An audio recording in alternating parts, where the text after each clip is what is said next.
Hello friends, आप सभी का स्वागत है मेरे यूट्यूब चैनल पर। आज करेंगे हम कक्षा 9 का पार्ट 1 संख्या पद्धति नंबर सिस्टम। अब फर्स्टली नंबर सिस्टम जान लेते हैं। नंबर सिस्टम होता क्या है। नंबर सिस्टम जो होता है हमारा अंक और संख्याओं से मिलकर बना होता है। अब देखो ये अंक, डिजिट और ये नंबर होते क्या हैं। ठीक है, मान लीजिए सपोज दैट मैं यहाँ पे लिख देता हूँ 1 2 3 4 और यहाँ पे लिख देता हूँ 1 2 3 4। ठीक है, अब देखो ये जो जिस कोमा लगा होता है ये तो हमारा डिजिट है। अब देखो डिजिट होती क्या है, जो हमारी से लेकर 1 2 3 4 5, ठीक है, 6 7 8 9 यहाँ तक होती हैं। ये सब क्या हमारी डिजिट है। ठीक है, ये सब डिजिट है। अब देखो जब दो या दो से अधिक डिजिट आपस में मिलती हैं तो एक नंबर बनाती है। जैसे कि ये हमारे नंबर है, ये हमारे डिजिट है। ठीक है, इनके बीच में कोमा रहा तो डिजिट है और ये हमारे नंबर है। मान लीजिए सपोज दैट ये हमने लिखा 10, तो 10 क्या हमारा 10 एक हमारा नंबर है। ठीक है, ऐसे ही 11 11 एक हमारा है। अब ठीक है, और यदि हम यहाँ पे 5 लिखे तो ये हमारे डिजिट है, और यहाँ पे 6 लिखे तो ये भी हमारे डिजिट है, 7 लिखे डिजिट है, और ये 8 डिजिट है और 9 डिजिट है। ठीक है, ये सब हमारे डिजिट है। जब डिजिट दो या दो से अधिक डिजिट आपस में मिलती हैं तो हमारे नंबर बनाती है। हम नंबरों के बारे में जान लेते हैं कि हमारे नंबर होते क्या हैं। अब देखो फर्स्टली होता है प्राकृत संख्या, जिसको बोलते हैं नेचुरल नंबर। अब देखो वे डिजिट, वे नंबर जो हमारे 1 से स्टार्ट होते हैं और अनंत तक जाते हैं, इन्फिनाइट होते हैं। जैसे कि 1 2 3 डॉट डॉट, इसमें 10 भी आ रहा होगा, 101 भी आ रहा होगा, ठीक है, 1024 भी आ रहा होगा। तो इन्फिनाइट तक कितने लाख कितने ही तक नंबर आएगा, तो इन्फिनाइट तक ये हमारी क्या है, प्राकृत संख्या है। ऐसी ही और दूसरा होता है हमारा पूर्ण संख्या। ठीक है, पूर्ण संख्या क्या होती है, होल नंबर। जो हमारे जब हमारे नेचुरल नंबर में हम जीरो ऐड कर देते हैं तो वो हमारी हो जाती है होल नंबर। ठीक है, जैसे कि हमारा नेचुरल नंबर क्या था, हमारे 1 2 3, तो हमारे जीरो ओनली जीरो ऐड कर देते हैं तो वो हमारे होल नंबर हो जाता है। ये हमारा अब होता है सम संख्या। इवन नंबर कौन सा होता है, नंबर जो 2 से डिवाइड होते हैं, पूर्ण तो 2 से डिवाइड होते हैं। ठीक है, ओनली डिवाइडेड बाई 2। ठीक है, तो जो दो ओनली 2 से डिवाइड होंगे वो क्या होते हैं, हमारे सम संख्या होते हैं। तो नंबर 3 होते हैं विषम संख्या। विषम संख्या कौन सी होती है, जो 2 से डिवाइड नहीं होती है। ठीक, नॉट डिवाइड बाई 2। ठीक है, जो अभाज्य संख्या होती है प्राइम नंबर, जो किसी से डिवाइड नहीं होती, वो होते हैं हमारे प्राइम संख्या। जैसे कि 2 3 5 7, इसमें 9 नहीं होगा। ठीक है, 9 क्या होगा, 9 तो हमारा किससे है, 3 से डिवाइड है। इसमें कंडीशन होती है जो किसी से डिवाइड नहीं होती है, वो हमारे अभाज्य संख्या होती है। ठीक है, अब अब होता है हमारा पूर्णांक। पूर्णांक क्या होता है, पूर्णांक होता है कोई भी एक नंबर बाएं में, लेफ्ट में नेगेटिव वाले होते हैं और दाएं में, राइट में हमारे पॉजिटिव होते हैं। ठीक है, तो वो हमारे क्या होते हैं, इंटीजर्स होते हैं। अब ये होते हैं कंडीशन परिमेय संख्या।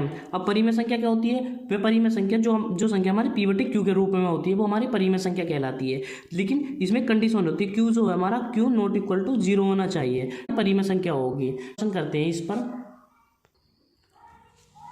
देखो हमारा फर्स्ट क्वेश्चन दिया है कि 3 और 4 के बीच 3 परिमेय संख्या ज्ञात कीजिए। अब देखो हम पहले ही जानते हैं कि परिमेय संख्या क्या होता है। सॉल्यूशन दिख रहा, परिमेय की हमने कंडीशन की पढ़ी थी। परिमेय संख्या होती है जो पी बटे क्यू के रूप में होता है, और क्यू जो होता है नॉट इक्वल टू 0 होना चाहिए। ठीक है, तो हमारी जो डिजिट दे रखी है इसको लिख लेंगे 3 और 4 को। अब देखो इसकी पहली कंडीशन दे रखी थी परिमेय संख्या की, जो पी बटे क्यू के रूप में होता है। तो जो हमने जो डिजिट है इनके नीचे 1 मान लेंगे, डिनोमिनेटर हर को 1 मान लेंगे तो कोई इफेक्ट नहीं पड़ेगा। तो हमारे पी बटे क्यू के रूप में हो गया। अब यहाँ पे लिख लेंगे क्यू बराबर 1, क्यू नॉट इक्वल टू 0, 0 नहीं है हमारा। ठीक है, तो हमारे यहाँ पे परिमेय संख्या निकल जाएंगे। अब यहाँ पे देखा कि यहाँ पे हमें 3 परिमेय संख्या ज्ञात करनी है, तो 3 परिमेय संख्या,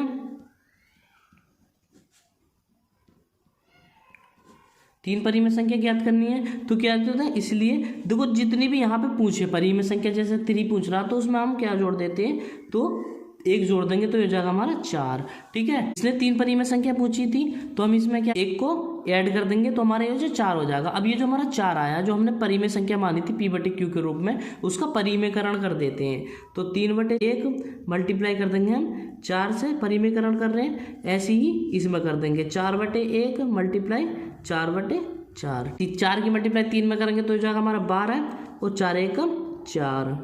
4 की मल्टीप्लाई 4 में करेंगे तो हो जाएगा हमारा 16, 4 1 4। ठीक है, अब देखो इन दोनों का हर सेम है तो क्या होगा, 12 और 16 के बीच में संख्या आ गई, तो 12 और 16 के बीच में संख्या कौन सी है हमारी, 13 14 15। ठीक है, अब इसने 3 संख्या पूछी थी। अब देखो इनके पीछे नीचे 4 है तो इनके नीचे 4 लगा देंगे, इसके नीचे 4 लगा देंगे।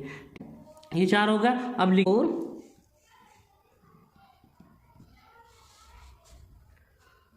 3 और 4 के बीच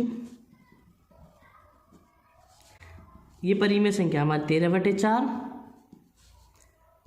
14/4 एंड 15/4 परिमेय संख्या है। ठीक है, ये क्या हो जाएगा, हमारा आंसर हो जाएगा। इस टाइप का कोई भी क्वेश्चन होगा तो हम इस तरीके से करेंगे। दोबारा समझ लेते हैं। हमारा क्वेश्चन दिया है कि 3 और 4 के बीच 3 परिमेय संख्या ज्ञात कीजिए। अब इसको क्या करते हैं, हम जानते हैं कि परिमेय संख्या P/Q के रूप में होती है, तो Q ≠ 0 होता है। अब इसको जो दे रखा है 3 को 3/1 लिख लेंगे और इस 4 को 4/1 लिख लेंगे। ठीक है, अब Q बराबर हमारा 1 है तो क्या हो जाएगा हमारा Q ≠ 0। अब देखो 3 परिमेय संख्या पूछी, इसमें 3 परिमेय संख्या पूछी तो इसको यहाँ लिख लेंगे। जब भी यहाँ पे कोई भी परिमेय संख्या पूछे उसमें हम क्या करते हैं, 1 ऐड कर देते हैं। 1 को ऐड कर देंगे, 3 और 1 4 हो जाएगा। अब ये जो 4 आया इसकी मल्टीप्लाई हम इसमें भी कर देंगे और इसमें परिमेयकरण कर देंगे।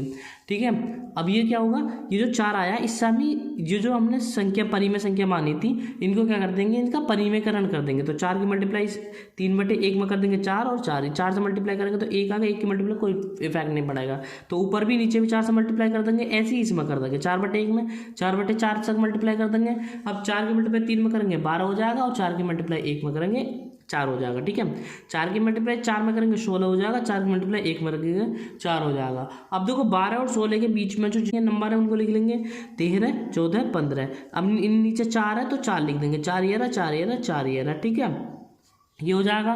अब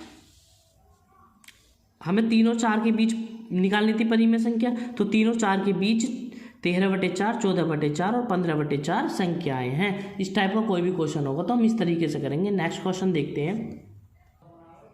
देखिए हमारा नेक्स्ट क्वेश्चन दिया है कि 1 और 2 के बीच में 4 परिमेय संख्या ज्ञात कीजिए। हम जानते हैं कि परिमेय संख्या क्या होती है, जो P/Q के रूप में होती है वो हमारी परिमेय संख्या होती है, और जो Q होता है ≠ 0 होता है। ठीक है, अब इन संख्याओं को लिख लेंगे 1 और 2। ठीक है, अब ये जो है हम इसके नीचे क्या होता है, P/Q में बनाने के लिए इसके नीचे 1 मान लेते हैं, तो 1 मान लिया। अब ये बात हम जानते हैं कि Q बराबर क्या हमारा 1 है, जो कि ≠ 0 के बराबर नहीं है, तो इसके बीच में हम परिमेय संख्या फाइंड कर सकते हैं। अब देखो यहाँ पे दे रखा है परिमेय संख्या पूछा, तो इसलिए हम क्या करेंगे 4 + के 1 कर देंगे तो हो जाएगा हमारा 5। अब ये जो 5 आया तो इसमें इसका परिमेयकरण कर देंगे, तो इसको कर देंगे हम 1/1 गुणा 5 और 5 की मल्टीप्लाई ऊपर 5 के नीचे, ऐसे इसमें कर देंगे 2/1 में 5 की मल्टीप्लाई ऊपर और 5 की मल्टीप्लाई ही नीचे है। अब 5 की मल्टीप्लाई 1 में करेंगे तो हमारा आ जाएगा 5 और 5 की 1 में करेंगे हो जाएगा हमारा 5। ठीक है, 5 की 2 में करेंगे तो हो जाएगा हमारा 10 और 5 की 1 में करेंगे हो जाएगा 5। अब इसके बीच में हमें परिमेय संख्या ज्ञात करनी है। ठीक है, तो 5 और 10 के बीच में कितने निकालने हैं हमको, तो 5 से आगे 6, 7, 8, 9। अब इसके नीचे 5 है तो 5 इसके यहाँ लगा देंगे, इसको भी यहाँ लगा देंगे और इसको भी यहाँ लिख देंगे और इसको भी यहाँ लिख देंगे। अब यहाँ भी लिख देंगे। ठीक है, ये हमारा आंसर हो गया। तो 1 और 2 के बीच में 1 और 2 के बीच, ठीक है, 6/5, 7/5,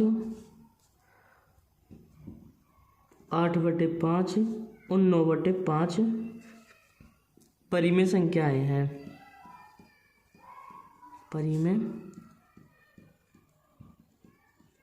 संख्याएं हैं।